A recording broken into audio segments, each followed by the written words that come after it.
કચ્છ પૂર્વ વન વિભાગ દ્વારા ખેંગારપર ગામે 3જી માર્ચ વિશ્વ વન્યપ્રાણી દિવસની ઉજવણી કચ્છ પૂર્વ વન વિભાગ દ્વારા તારીખ 3 માર્ચના રોજ ખેંગારપર ગામે વિશ્વ વન્યપ્રાણી દિવસની ઉજવણી કરવામાં આવી હતી. આ કાર્યક્રમનો મુખ્ય ઉદ્દેશ સ્થાનિક સમુદાયમાં વન્ય પ્રાણીઓ પ્રત્યે જાગૃતિ ફેલાવવાનો તથા તેમની સુરક્ષા માટેની જવાબદારી સમજાવવાનો હતો. આ પ્રસંગે શ્રી આયુષ શર્મા, નાયબ વન સંરક્ષક શ્રી, કચ્છ પૂર્વ વન વિભાગ ભુજ, આર.ડી. ગઢવી, પરિક્ષેત્ર વન અધિકારી ભુજ ઉત્તર રેન્જ તથા ઓજે જાડેજા, વનપાલ ખાવડા દ્વારા વન્ય પ્રાણીઓનું સાંસ્કૃતિક, ધાર્મિક અને આર્થિક મૂલ્ય વિશે માર્ગદર્શન આપવામાં આવ્યું.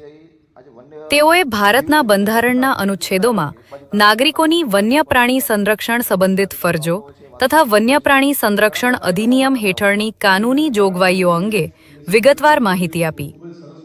કાર્યક્રમ દરમિયાન વક્તાઓએ ખાસ કરીને સ્થાનિક સમુદાયની ભૂમિકા પર ભાર મૂક્યો અને વન્યજીવન સાથે સહઅસ્તિત્વ જાળવવાની જરૂરિયાત સમજાવી. ગ્રામ્ય વિસ્તારોમાં વધતા માનવ વન્ય પ્રાણી સંઘર્ષને ટાળવા માટે સતર્કતા અને સહકાર અનિવાર્ય હોવાનું જણાવાયું. આ કાર્યક્રમમાં શ્રી વાલાભાઈ બતા, શ્રી વિનોદભાઈ ચાડ, શ્રી હરિભાઈ ડાંગર, શ્રી મંજીભાઈ ચાડ અને શ્રી ભરતભાઈ બારોટ સહિત લોડાઈ, ખેંગારપર, ધરમપર તથા બોલાડી ગામના આગેવાનો હાજર રહ્યા હતા. આ સમગ્ર કાર્યક્રમનું આયોજન એસ.જે. ડામોર, બી.એ. ચોડાસમા તથા એસ.જી. રાયકા દ્વારા સુવ્યવસ્થિત રીતે કરવામાં આવ્યું હતું. કાર્યક્રમ સફળતાપૂર્વક પૂર્ણ થયો અને સ્થાનિકોમાં વન્યપ્રાણી સંરક્ષણ પ્રત્યે સકારાત્મક સંદેશ પ્રસર્યો.